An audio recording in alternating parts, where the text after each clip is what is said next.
Greetings and welcome to another episode of the Godfather Minute. Episode 172. Well, where are you from? I sound like I'm like an old-timey announcer from like the 40s. I thought it was like an Australian Albert Einstein-esque scientist. Are you thinking of Yahoo Serious? Wait, start again. Bring us in. Okay. Action. Greetings and welcome to the Godfather Minute. I'm Alex Robinson. Hey, who are you that time? Same guy? Get out of here. All right, seriously, one more time. All right, one more time. Go. Okay, here we go. Action. You're doing the music, right? You're putting the music I'm gonna put some cool sound effects in there. Okay, ready? Here we go. Some cool like science, physics, astro sound effects for the Austrian scientist. Rastro. Here we go. Action. 3, 2. Greetings and welcome to the Godfather Minute. I'm Alex Robinson. And I'm Andy Robinson. And this is minute 172 of the Godfather. That time you sounded more Irish. Greetings. I did sound more Irish that time. I admit it. Okay. I'll come clean. All right. We're talking about minute 172 today. That's right. Alex, repeat after me. E minuto. Numero 172. 172? 172. 172. What's going on over there? Are you okay?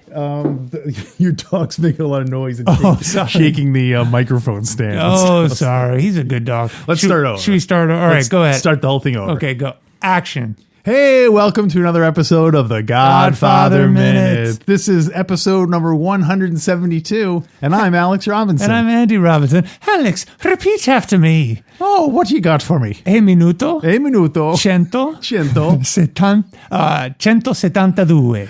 172. Yeah, I was going to try to do that in an Irish accent. Oh, yeah, that would be. 172. There must be people from Ireland who move to Italy and speak Italian with an Irish accent. There's got to be. The law of averages says there has to be. There has to be, yeah. Here's a summary of minute 172. You go. Kay Corleone questions Connie's crazed claim that Mikey commanded Carlo killed. Whoa, yeah. Oh my gosh. I know we were joking around repeating all, but that is worth repeating. One more time, Alex. Kay Corleone questions Kay Corleone questions Kooky Connie's crazed claim that Mikey commanded Carlo killed. Wow. Fantastic. Thank you. All right, that's all I got. Mikey insists she not ask him about his business, but allows her one question. Kay immediately cashes it in and asks if Connie's correct. Yeah. So what's nice work. Why does Mikey say? First he says, "Don't never ask me about my business, Kay." Mm-hmm. And then he said, "This one time I'll let you ask me about my affairs." I like that he calls it his affairs. Well, let's back up. Okay. Twice he says, "Don't ask me about my business." Yes. And she keeps asking. Yeah. Okay. Yeah. So are you asking why does he give in? Well, why does he give her, when he says, "You can ask me I'll let you ask one time." Yeah. A, is he not expecting her to take him up on it? Mm-hmm. B, it's when he says it, is some part of him saying, if she asks, I'll tell her the truth. Mm-hmm. So those are the two questions. Why does Mikey throw it out there and then give her the permission only to lie? Yeah, those are great questions. Unfortunately, there's nothing in the book that leads us to those answers. So I can only guess. Mm-hmm. You're speculating. I'm speculating. Mm-hmm. So look at him. He's speculating. Speculating all over the floor. Clean it up. By the way, your new mob nickname is Alliteration Alex. Alex Alliteration, because he's Alliterative. Alliterative. alliteration. Alex iteration. Weird Al iteration. Weird alliteration. Perfect. So to answer your questions, I don't know why he gives her. Like I said, yeah, here are your answers. I don't know. And here's your answer to your second question. I haven't a clue. I can only guess. Why did he give her this? Maybe he said, I think I have an answer. Go ahead. He's giving her this one chance so that it's an investment. So in the future, he could say, okay, I gave you one chance and you cashed it in. So you can no longer, hey, you asked me about Senator Geary's business. You can't ask me. You cashed in with the Carlo question. Can you add that to your alliteration? Cashes in the Carlo question. Certainly. Quickly cashes in the Carlo question because she doesn't even think of that. She does quite quickly. Kay quickly. It's her garbage pail kid. And then of course he's got to lie to her. He never says he's going to be honest. He says, this one time I'll let you ask me. He doesn't say he'll answer. He just says, don't let her ask. Yeah. Normally he won't even let her ask. It's true to the word. I'll never let her ask. It's the business we've chosen. What do you think? I think he says that because by saying that, it's almost like someone saying, to be honest, because that makes it seem like, oh boy, they're really going to be honest. Normally they might have cushioned it, but so by him saying, you can ask me this one time, it almost tricks Kay into thinking that, well, if this is the one time, he'll be honest, because why would he do that if he was just going to lie about it? Yeah. And so then she falls for it, and then he says, no, I didn't get killed. Yeah, that's next minute. No spoilers. Oh, sorry. It is a cliffhanger. It's a great cliffhanger. Kay quickly cliffhangs after cashing Corleone capo. The Corleone cliffhanger. Kay, you've been caught in a Corleone cliffhanger. You've got to wait till next week to find out how his answer. I think you're right. I think that's a great explanation. So it makes, but does she believe him? Does she fall for it? Well, we're gonna have to wait till next minute. But, yeah, that's true. We don't know what his answer is. Yeah. And even if we knew his answer, we don't know how she's going to respond. That's for a later minute. Do you? This might be personal, but I'm going to ask, who is the real Andrew Robinson? Who is the real Andrew Robinson?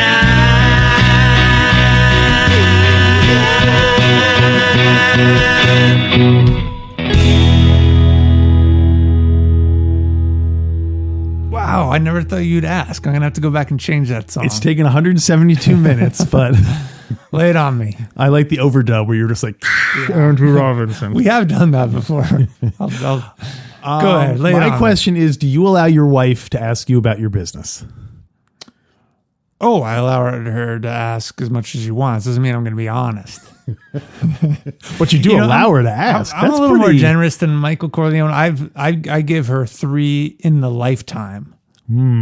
Just 3 total. So she's already cashed in one. How many is she? Oh, Kay or your wife? No, my wife. She's already cashed in one. Yeah, my wife years ago asked me a pretty pointed question, and I said at that point, never ask me about my business. She insisted. Mm-hmm. And I told her not to insist. She insisted. Mention it, but not insist. Yeah. You can mention your request. Put it in writing. Send it to the consigliere. I won't accept it because that would, for the court of law, that would mean I was prepared to answer your question. We have a sworn affidavit that you offered her 3 questions. Anyway, she cashed in one, and so I'm waiting for the other 2. It does seem like a... do you think Mikey was surprised that she immediately cashed it in? Did she at all hesitate, you think? Or do you think Mikey never intended it to be a kind of like, use it when needed kind of thing? Well, in this minute, does he say, I'll let you ask me about my business just this time? Or ask me about my affairs, yeah. He said, but this time? I'll Or let you ask me about. He says, I'll let you. Let me see. I got the script right here. Because I think she has to cash it in now, if I'm So you think remembering. it's a one-time deal? It might be. I think he says, I'll let you ask me about my business. It like expires in 1 minute. One time. Yeah, so she's got nothing to lose. All right, this one oh he does say this one time. This Yeah. one time I'll let you ask me about my affairs. Okay, so he does make it seem like it's a one-time offer. That's even more strategic because she's putting him on the spot and he's making it clear you can't ask about the business, but to show you that I have nothing to hide, not just now, but in the future, or that I'm not that cruel, I'll let you ask. Wait, I think why? allowing her, Why would that be less cruel? the answer that he did not have Carlo killed, Okay, and the fact that she's putting him on the spot, I think is a good strategy for Michael, saying, because now he can share with Kay that he's not a monster. right. And if he were a monster, he would not have given Kay that opportunity to ask about his business, even though he's lying, so none of it really matters. So there must be situations where, like, Mama Corleone, she left a note on the door and she said, "Sonny, move out to the country." She must have known that she knew what line of work her husband was in. She wasn't naive the way Kay seems to be. Yeah, I think you're right. So Yeah, she grew up as he was learning that business. right, and she's also from the old country where that she's like Apollonia never would have asked about the business. Yes, that's right. Although she did get very pushy there towards the end, so I bet she might have. Once she got to America, and her head got full of big ideas and stuff. Yeah, remember what Fabrizio said? Oh, she make you a very good American wife. Right. Because she knows all. She does all like Monday, Tuesday, Thursday. No, just Michael says, Apollonia, I'll let you ask me about my business only on Monday. She says Tuesday, Wednesday. No, only on Monday. So I have a couple questions for you, Alex. What? Well, let me a couple of K questions? Possibly. So when Kay asks Michael if he had Carlo killed, he doesn't say anything at first. Do you notice he lights a cigarette? Mm-hmm. And first he lights a cigarette and he says about Connie, she's hysterical. Why does he light a cigarette at that point? Do you feel like he really wants to smoke? Is it the stress? I kind of feel like he's stalling. Well, it could be a nervous thing. Also, don't forget that when earlier in the movie we established that the cigarette lighter was a symbol of his power, and so maybe that's by him showing you that he's using the lighter just so casually now that it's just he's really slipped into the role of Don Corleone. Yeah, the control. But yeah, I don't know. That you're right. That sets the stage for how he is about to control Kay's perception of him and his business. Fire typically represents hell too. He's taking another step down that dark path. Yeah. Yeah. The reason I brought it up is because I think he's also stalling. So, personal anecdote, Alex. I was years ago, I was playing a gig in one of my bands. And during the break, there was a guy. Oh, gosh, is this when you could still smoke in bars? I think this is when you could still smoke in bars. It's when you can still go to bars. Yeah, that's right. Wow, come a long way. And there was this guy smoking a pipe in the bar, and we started talking. And I said, how did you start smoking a pipe? Not a lot of people smoke pipes, and he was kind of a middle-aged guy. It wasn't like an old guy that's like a typical pipe smoker. He wasn't a grandpa with a corncob pipe. And he said one of the benefits of smoking a pipe is you can use it to stall. Oh, sure. He said, someone asks you a question, you don't answer right away. You take out the pipe, you take out the tobacco, you clean the pipe. Wow. So he really goes for time when he's stalling. Yeah, real stall tactic. And you make the list or the person who asks you the question think that you're preparing yourself to answer in a thoughtful manner, but the person gets so bored with this, how long it takes that they walk away. What? They get so bored with it. Yeah, you have to grow your own tobacco. Yeah, so shortly after that, I got myself a pipe. Oh, yeah? Yeah, and I put that in my pipe and I smoked it. And I didn't even stick around because I got bored and I wandered off before you even got to he that didn't part. even finish telling a story, and I walked away and got myself a pipe. He was a pipe salesman too. Yeah, and so I still have it. I've smoked it maybe 2 or 3 times in my. I'm not a smoker, but every now and then I think about that, and I wanna bust it out and try it again. Yeah, there was the reason I brought this up is not just to share that ridiculous story, but what? Oh, and he was a piano player. Do you remember that? What stalling strategies do you utilize in your life, Alex? me. Yeah, What and stalling? I'm asking because What stalling questions do I utilize? Yeah, and before you answer, I'm asking because the audience wants to know who is the real Alex Robinson. Is the real Alex Robinson?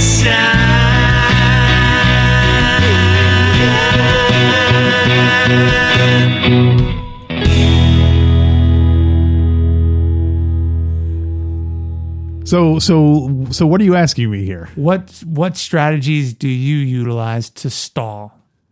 What strategies do I utilize to stall? Yeah. I don't think I do use any strategies to stall, What? really. What do you mean? Everyone stalls. I don't. What Are you strategies just do I use? are to you an stall? avoidance guy? No, Like, you avoid situations where so you won't even be in a situation where you would need to stall. Is that what you're saying? I'm just trying to think of stalling. What do I do to stall? I don't know. Is it supposed to rain later tonight? Hold on a second. Let me get my pipe. That's not a pipe. I don't get it. I don't know why. Why are you asking? Why what? Why are you asking if it's going to rain tonight? Oh, because I have to go home later, so I just didn't want to. I wanted get it. That's you ask about the weather. That's you divert. Got it. Okay, I'm wise. I was actually using multiple techniques in that situation. What were you using? Well, first of all, I was repeating what you said. Like that's a frequent target when someone asks you a question, and if you say, "Why was I at the store?" Then, you know what I mean? Like if you repeat the question they ask you, that's a sign that someone is trying to think of an answer. Oh, got it. Yeah. Oh, so from the you actually heard my question. Yeah. Oh, I didn't even catch that. It worked. You had me repeat the question. I should have just paused like a good teacher does. And just wait. I'm waiting. So getting back to what you were saying about the smoking and classic comedians like Groucho Marx and George Burns, the reason they would use the cigars for precisely that reason is that it gives you a little prop to that you can do the timing of your joke. You know, when you say the joke, you can kind of pause for a second and puff your cigar, or so yeah, you're onto something there. Neat. What I'm saying is we should smoke cigars. Let's do it. I have some very old cigars I just found. I would become a pipe smoker before I would become I think cigars are the last thing I would smoke. How come? I don't know. They just smell gross. like I love the smell of like pipe tobacco. Or if you're walking by someone smelling a pipe, as long as it's not too overbearing, I think it smells great. Yeah, it does smell good. But like cigars, ugh. Yeah. It's So just burning paper. Yeah. Yeah, I don't get the appeal. Yeah. Oh well. Yeah. Would you try smoking a pipe? I had, believe it or not, I don't know if you remember, you actually got me a pipe many years ago. I remember that, yeah. You got me a corn cob pipe. I did get you a corn cob pipe. That's for joining the Confederacy, Alex. Well, so I immediately ordered you off my damn land. And I don't think I used it properly because I think it caught on fire. Which is probably not. You're probably not doing it right if the pipe catches on fire. Well, so just so you're aware, you put tobacco in it, not more corn. Oh, I put gunpowder in it. I thought that was one of those like a musket. I was packing it in with that little stick with the. Now there's a stalling technique. Well, thank you for taking that bird walk with me. Sure, that was my pleasure. Do you have anything else to say about minute 100? I do, yeah. I have. So Mikey's wearing suspenders, and a lot of the characters are wearing suspenders. Yes, very. Talk to me about that. Was that a fad? Was that because belts were not as effective? Tell us, historian. I don't know. That's a great question. We might have to ask and answer later. Yeah, I mean, I feel like belts might have been a later thing because you think about like olden times, like people wore suspenders all the time, like in like Abraham Lincoln days, and you think of hillbillies with their bibs and they have the suspenders. So it's it must be older than that. Yeah, I wonder. Okay, so we'll ask. We'll answer. Yeah. All right. Thanks for looking up. We'll look it up in the break. I have enjoyed wearing suspenders whenever I've worn them. Yes. But I feel like it's a line I don't want to cross. I don't want to be a suspenders guy. Oh, really? Why not? I don't know. There's something about it. It's very kind of 80s LA law.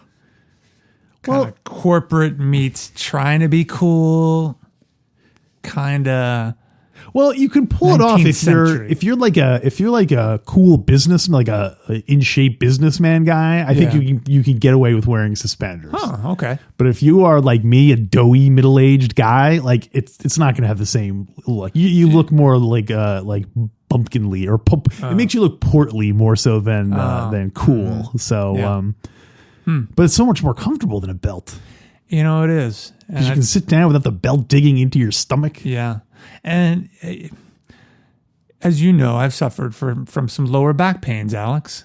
Here we go, start just complaining about our ailments. By the time we get to GF3, we're just going to be let's talk about Zaza between. This is turning into the Lyman Roth podcast. We're like, oh my God. Fly in my chiropractor from Miami. Why was I bringing up? Of course, I can't remember what I was talking about. Because you said you liked, I said I liked wearing suspenders, and you said. Oh, yeah, it's probably better because belts do constrain your waist, and they operate they counter the effects of gravity, but by pressing on your body, which I don't think is very good. Where suspenders are, I guess they're pressing on your shoulders, but that's not maybe you have muscle there. Yeah. Anyway, we'll find out a little bit more about that. So, Alex, I have a little bit from the book, but not much. The book is different than the movie? The book is different than the movie. The book is different than the movie. The book is different. The book is different. The book is different than the movie. Yeah. Page 4, dialogue is a tiny bit different. Okay. Page 434, Mario Pupso writes, Kay was still shocked. Let me start again. Michael said, get her home and get her home and get her to a doctor. No, get her home and get her a doctor. Yeah. The two guards immediately grabbed Connie's arms and pulled her out of the house. Kay was still shocked, still horrified. She said to her husband, "Oh, Michael." She said to her husband, "What made her say all those things, Michael? What makes her believe that?" Michael shrugged. "She's hysterical." Hysterical? She's hysterical. Kay looked into his eyes. "Michael, it's not true. Please say it's not true." And that's it, because the rest goes into the next minute. Huh. So it's just subtly different. Yeah. Yeah. There's not much in this minute, so I'm getting as much mileage as I can. That's all I got, Alex. Well, the last thing I have is I thought it would have been funny if, going back to what we were talking about last week with the barrel, with Carlo being in the barrel, it's like when Connie's asking him the question, you see the movers behind her, like carrying Carlo out, like his body with all the bullet holes in it, and Alfred and Michael's just kind of like trying to gesture, like, get out of here, get out of here. That's a great a la airplane. Yeah, gags. exactly. You had him killed. So let's rate the sucker then, if we're done talking about it already. Yeah, that's all I got. It's just a bit of a quick minute.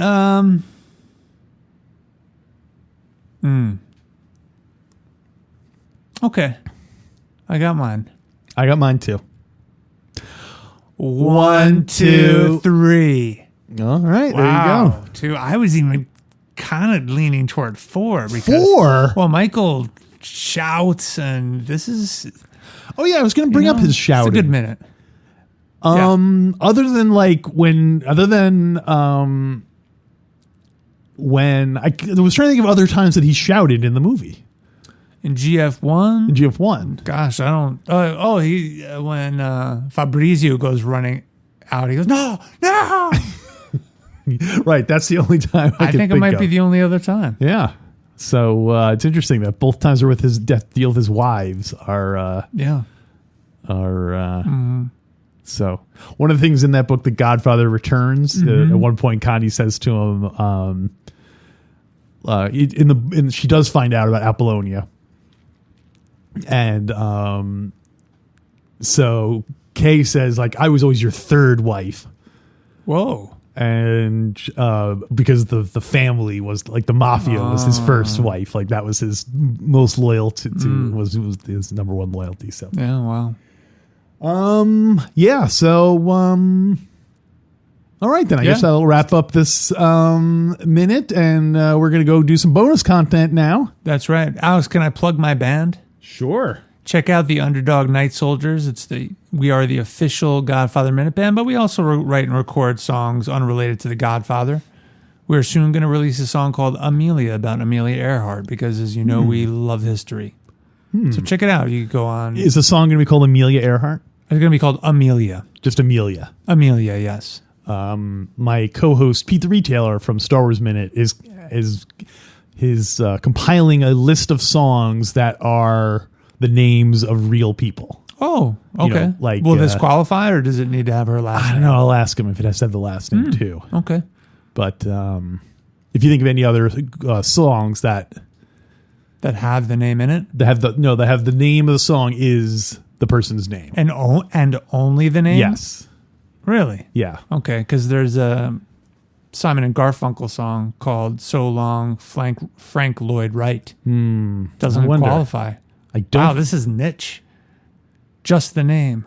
I think I'll double check though, but that's a good one. Double check for me. I'll ask him. Yeah. So check out the Underdog Night Soldiers, Spotify, iTunes, etc. YouTube, etc. You get an MP3. All right then. So we'll see you in the bonus content. Until next time. Don't ask me about my business. Gang.